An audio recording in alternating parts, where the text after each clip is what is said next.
Welcome everyone to Vested Interest. This is Shane back again for another stock pick of the day. Today we are going to take a look at one we haven't visited in a while, Waste Management. They do what they say, they manage waste.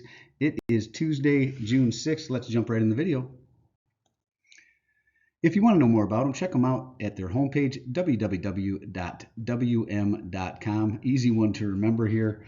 We're so used to today's sanitation standards, it can be easy to forget about how far we've come with waste collection, but it wasn't that long ago that the handling of trash was inconsistent and resulted in unsightly piles lining city streets and sidewalks. That started to change in 1893. I would say that's long ago, actually, right? So this company has been around for a long time. When a Dutch immigrant named Harm, who I'm going to butcher this guy's names, Huizinga, began collecting trash in Chicago for a small fee. With little more than a modest wagon, he built up a reliable client base over the years by effectively managing the waste of rapidly changing society. But in the post-war period, something happened that most waste providers weren't ready for, a shift toward disposable products that were designed to make lives simpler. So as you can see, this is obviously him back in 1890s, whenever he started horse and carriage, dumping people's garbage. And this is kind of the growth over time, city of Chicago, early trucks onto that. And then you probably know their trucks now, big WM on the side, right? They don't no longer say Waste Management. I believe they may say WM and then Waste Management under, but you probably have seen them. They are there to take your garbage away, right? That's what they do. That's what they're about. They have some recycling as well, and I believe they actually have their hands in some sustainable energy efforts as well, recapture of ethanol or gases from their dump sites as well. So pretty much just overall a waste management company. When I looked them up online, they had a presence in every state but a couple, so they are a national company. And the reason we're taking a look at them, down 1.25% on the day. We are talking about Waste Management, ticker WM. Again, just like the name, WM, easy to see. Closed out the day at $162.68. 52-week range as low as $138.89, as high as $175.98. So they are closer to the high end, actually, than they are to the low end. Dropping down, this one, for me, would have to come down significantly, but 138 low, that was a nice low. If you got in there, kudos to you. Average volume 1.7 million. Today's was 1.1. You can clearly see that sell off throughout the day. Market cap of 66.181 billion, a beta of 0.73, so they are less volatile than the overall market.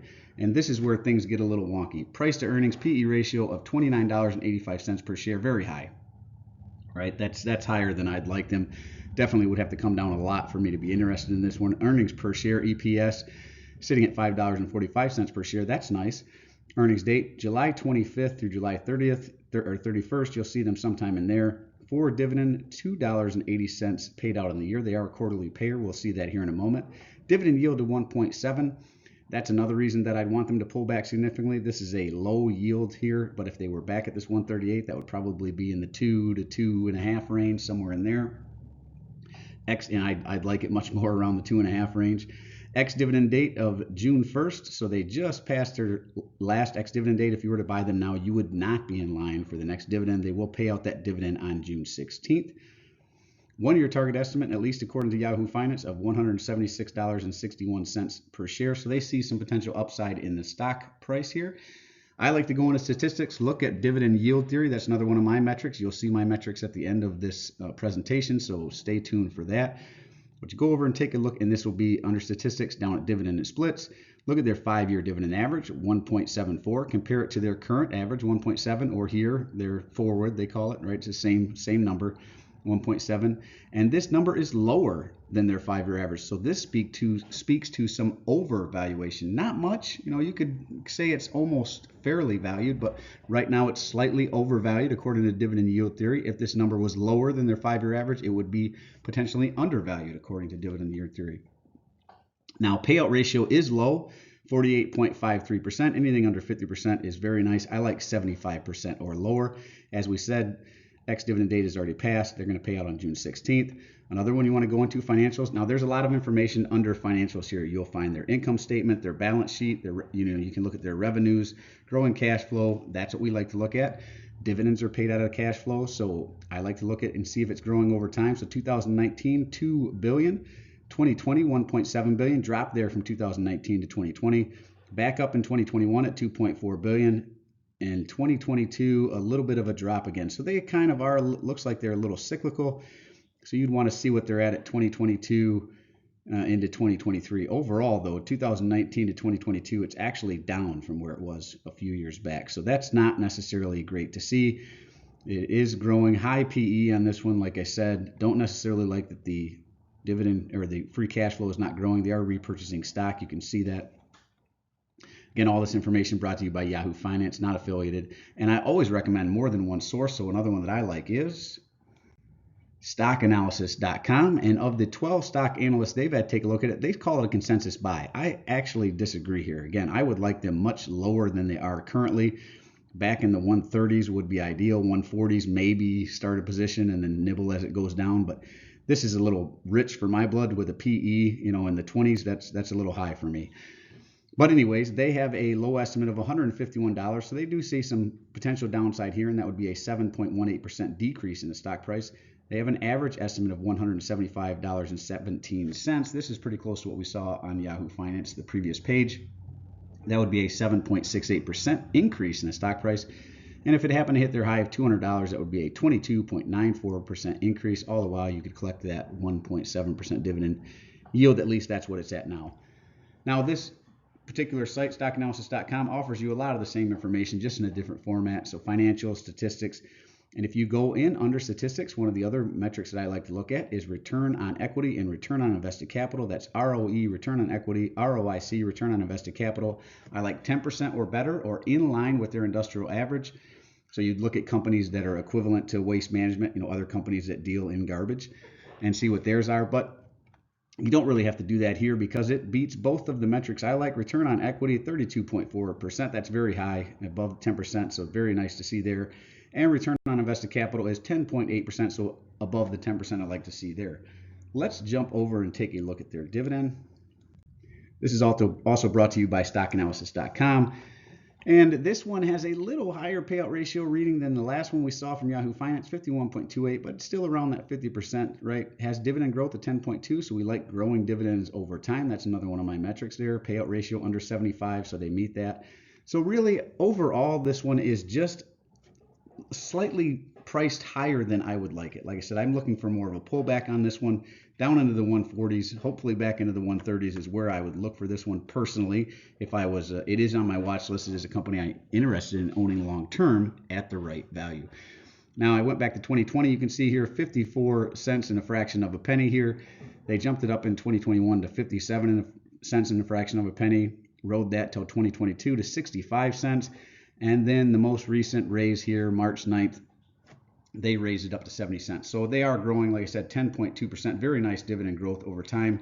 All the metrics look good other than the valuation currently just slightly elevated in my opinion. According to the dividend yield theory, even they are just over fair value. So this is one that I'd like a pullback on.